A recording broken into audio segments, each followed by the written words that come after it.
Hindi raw totoo at pilit na pilit. Yan ang sinabi ni dating House Speaker Martin Romualdez matapos siyang idawit sa mga umunoy kickback sa flood control projects. Idinitalye kasi sa Senado ng isang nagpakilalang dating security detail ni Congressman Saldico ang mga dinadala niya mga maleta na may milyon-milyong pisong pera sa bahay ni Ko at ni Romualdez. May unang balita, si Maki Pulido. Isang nagpakilalang Orly Regala Guteza ang iniharap ni Senador Rodante Marcoleta sa pagdinig ng Senate Blue Ribbon Committee. Dati raw siyang nasa Philippine Marines at dati ring security detail ni Ako Bicol Party List Representative Zaldi Ko. Sa kanyang sinumpaang salaysay, sinabi ni Guteza na naghatid siya ng pera kay Ko at kay dating House Speaker Martin Romualdez. At ang tawag daw nila sa dinedeliver na pera, basura. Humigit kumulang 3 beses ako mismo ang nag-deliver ng basura sa bahay ni Congressman Saldico at sa mga bahay ni Speaker Romualdez sa Taguig. Ayon kay Guteza, may pagkakataon din daw na nagdala si dating ACT-CIS Party List at ngayon Benguet Representative Eric Yap na 46 na maletang may laman na tig 48 million pesos sa bahay ni Ko sa Pasig. Ang bawat malita ay may lamang humigit kumulang 48 million pesos. Ang bawat malita ay may post-it na nakadikit, na nakasaad kung magkano ang laman ng bawat malita. Yung isang malaking big na malita is kasing ganito ang sukat. Yung pinakamalaki. Opo. Tapos pag binuhat ko po yan, ang bigat yan is almost parang isang sakong bigat sa 50 kilos. Yung bigat. Opo. So binubuhat po ninyo, dito na-transfer po ninyo sa bahay. transfer sa other sakyan po pag ano. Okay, so 2-3 sasakyan. Ganun po lagi. Yung mga 17, sumunod po, 18 po na mga maleta. 3 times a week. Yes, sir. Mula sa bahay sa Pasig, hinatid daw ang mga ito ni Guteza sa condo unit ni Ko sa Taguig. Doon daw hinati ang mga maleta. 11 maletang may lamang pera ang naiwan umano sa condo ni Ko, habang ang 35 inihatid daw sa bahay ni Romualdez sa Taguig. Sinong tao ang nagre-receive? Sa mga ganun, sir, ang may contact, Your Honor, is yung si Paul at si Mark lang ang may contact doon sa receiver. So pagdating doon, nakabukas na yung gate doon sa pumapasok na lang kami. Then pag nabuhat na namin yung mga malita na ibaba na, so lalabas na kami. Wala na kaming ano.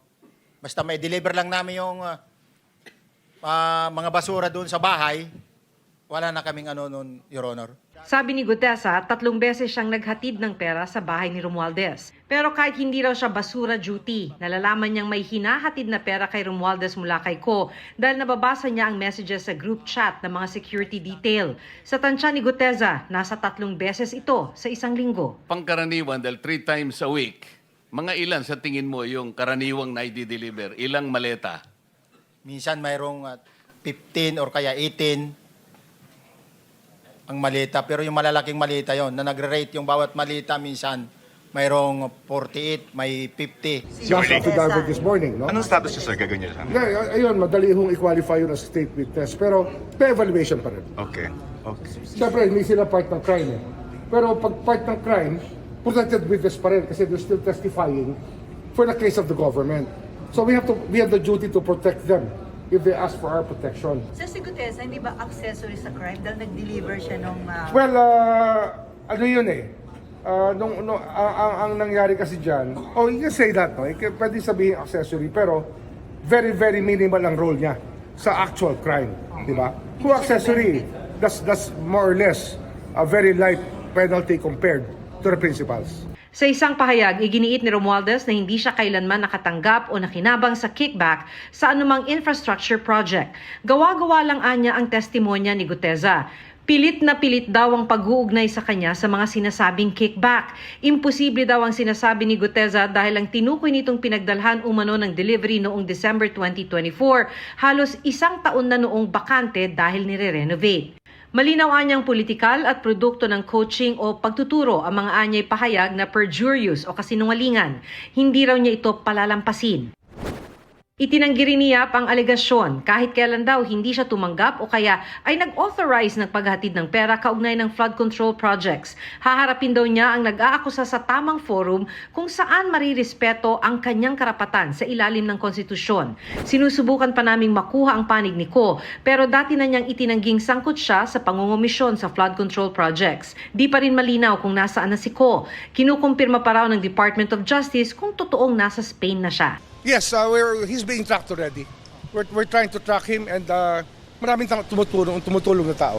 Initially, sir, can you confirm if nasa Spain ba talaga siya? Well, there's a boarding pass. Boarding pass ba yun? Or there were flight details sent to us, but we have to validate. To be clear, sir, may info ba siya? Meron siyang ilbo. Yes.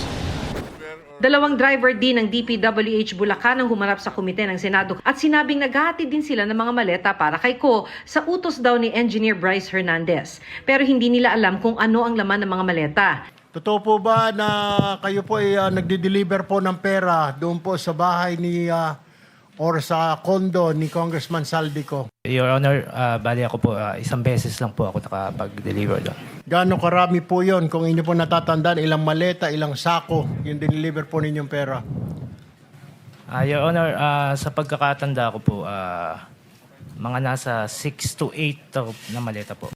Pero alam po ninyo na pera po ang laman ng maleta po na yon. Hindi po kinonfirm na pera, so wala po kaming idea. Ito ang unang balita, Maki Pulido para sa GMA Integrated News.